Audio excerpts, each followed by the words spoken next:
తెలంగాణ ప్రజలందరూ కూడా దశాబ్ది తెలంగాణ ఉత్సవాలలో సంబరాలలో పాల్పంచుకోవడానికి ఎక్కడికక్కడ సిద్ధమవుతున్న ఈ సందర్భంలో మరి ఇప్పటిదాకా మా సోదరులు చెప్పినట్టు దురదృష్టం ఏంటి అంటే ఈ తెలంగాణ దశాబ్ది ఉత్సవాలు తెలంగాణ ద్రోహుల చేతిలో చేసుకోవడమే తెలంగాణ ప్రజలుగా చేసుకున్న దురదృష్టంగా మేము భావిస్తూ ఉన్నాం. ఎందుకు ఈ మాట అంటా ఉన్నానంటే ఇలా బాధ అనిపిస్తుంది. ఇవాళ అధికారంలోకి వచ్చిన ఈ 6 నెలల కాలంలో కాంగ్రెస్ ప్రభుత్వం అధికారంలోకి వచ్చింది కదా, వచ్చిన నాటి నుండి ఇవాళ తెలంగాణ పైన కుట్రలు ప్రారంభమైనాయి. ఏం కుట్రలు ప్రారంభమైనాయి అంటే నిన్నగాక మొన్న ఆంధ్రప్రదేశ్కు సంబంధించి సిబిఐ జేడి లక్ష్మీనారాయణ గారు హైదరాబాదు ఉమ్మడి రాజధానిగా కొనసాగించాలని ట్విట్టర్లో ట్వీట్ పెడితే ఈ ప్రభుత్వంలో ఉన్న ముఖ్యమంత్రి గారు కానివ్వండి, మంత్రులు కానివ్వండి, కాంగ్రెస్ నాయకులు కానివ్వండి, ఒక్కరు కూడా వ్యతిరేకించలేదు ఇప్పటి వరకు.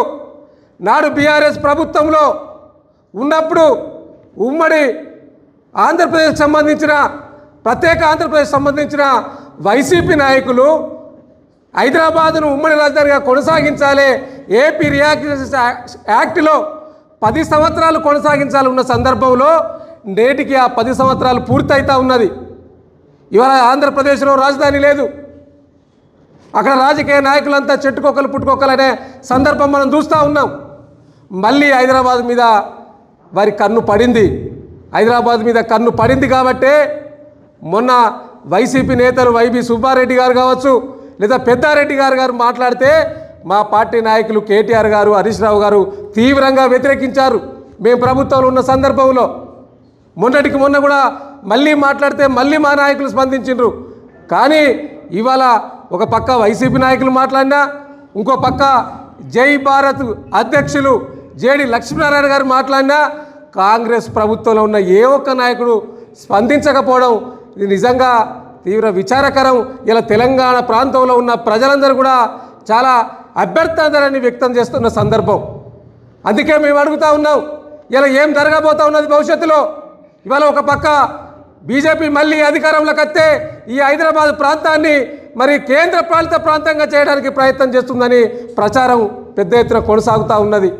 మరి రేపు ఈ యొక్క హైదరాబాదును తన్నుకుపోవడానికి ఇప్పటికే ఆంధ్రప్రదేశ్లో ఉన్న నాయకులు వారికి వత్తాసు పలుకుతున్న ఈడర్ ఏజెంట్గా పనిచేస్తున్న రేవంత్ రెడ్డి గారు చంద్రబాబు గారి డైరెక్షన్లో పనిచేస్తున్నట్టు కనిపిస్తూ ఉన్నది. రేపు భవిష్యత్తులో తెలంగాణ ప్రాంతానికి తీవ్ర ఆఘాతం ఏర్పడే అవకాశం కనిపిస్తూ ఉన్నది. కాబట్టి తెలంగాణ ప్రజలకు మేము విజ్ఞప్తి చేస్తూ ఉన్నాం, ఒకసారి ఆలోచన చేయండి.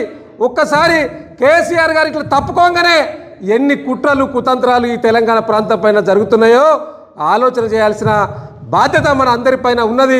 కాబట్టి తప్పకుండా ఇట్లాంటి వాటిని అన్నింటినీ కూడా మరి తెలంగాణ ఆత్మగా పిలుచుకునే బీఆర్ఎస్ పార్టీ మాత్రమే కేసీఆర్ గారి నాయకత్వంలో సాధించిన ఈ తెలంగాణను ఎట్లా కాపాడుకోవాలో మా నాయకుడు కేసీఆర్ గారికి తెలుసు. తప్పకుండా వారి డైరెక్షన్లో తెలంగాణ ప్రాంతాన్ని, తెలంగాణ అస్తిత్వాన్ని తప్పకుండా తెలంగాణ ప్రజలుగా, బీఆర్ఎస్ పార్టీ కార్యకర్తలుగా తప్పకుండా కాపాడుకుంటాం. ఇట్లాంటి కాంగ్రెస్ నాయకుల కుట్రలను వారికి చేదోడు వాదోడుగా పనిచేస్తూ పక్క రాష్ట్రంలో ఉన్న నాయకుల కుట్రలను ఎప్పటికప్పుడు ఛేదిస్తూ ప్రజల ముందట పెట్టి తప్పకుండా వాటిని వ్యతిరేకిస్తామనే విషయాన్ని ఈ సందర్భంగా తెలియజేసుకుంటూ వెంటనే జేడి లక్ష్మీనారాయణ గారు కావచ్చు, ఇంకా ఆంధ్రప్రదేశ్లో ఉన్న నాయకులు కావచ్చు, ఇంకా మీ చేతగాని పాలనకు నిదర్శనమే మీ ఏపీలో రాజధాని పెట్టుకోకపోవడం అనే విషయాన్ని మీరు మరవకూడదు. మీ చేతగాని పాలనను మళ్ళీ మా ముందర పెట్టి మళ్ళీ హైదరాబాద్ను ఉమ్మడి రాజధానిగా కొనసాగించడం అనేది ఏదైతే ఉందో అది తీవ్రంగా ఖండిస్తూ ఉన్నాం. దానికి తావులేదు, అది ముగిసిపోయిన అధ్యాయం. కాబట్టి దాని గురించి మాట్లాడే అర్హత ఆంధ్రప్రదేశ్ నాయకులకు లేదనే విషయాన్ని